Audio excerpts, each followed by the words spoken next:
I left London and went all across the country to meet you. You came late and I waited hours on end. I was too prideful to come back on Uber Young. Turns out you was supporting a mate in court. Got a quick ride to the pictures Brad Pitt film, but this was far from Mr. and Mrs. Smith, more like Brad and Ange. We never argued, I'm just talking how they came together off on an affair like that bitch. So I'm glad I never let her kiss me nowhere, but my cheek turned out she had been to jail. But the time in between when I used to overthink and wonder what is wrong with me, she was hiding secrets. It's all about her nuts and bolts and poorly fitted. At least her family let me in whilst I waited to get a £200 taxi ride back to my crib. I was lost, this was no way to live. It ain't no fun to be left there waiting on them shoes and you forget them. It ain't no fun to be waiting on them, especially when it's planned to mess with your head. It ain't no fun, it ain't no fun.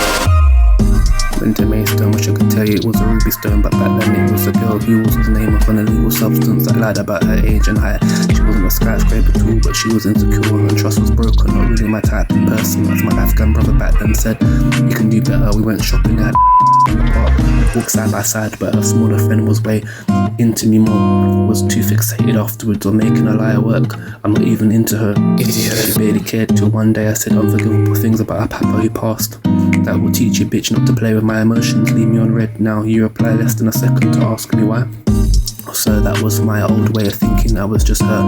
I can't undo what I said, but I made my peace with the dad many years ago now. If he or she still got issues after that, oh well, I don't really care much. Even though I did wrong, I did more right. If everyone can do wrong, I'm allowed at least one really bad one, right? It ain't no fun to be left there waiting on them shoes and you forgetting them. It ain't no fun to be waiting on them, especially when it's planned to mess with your head.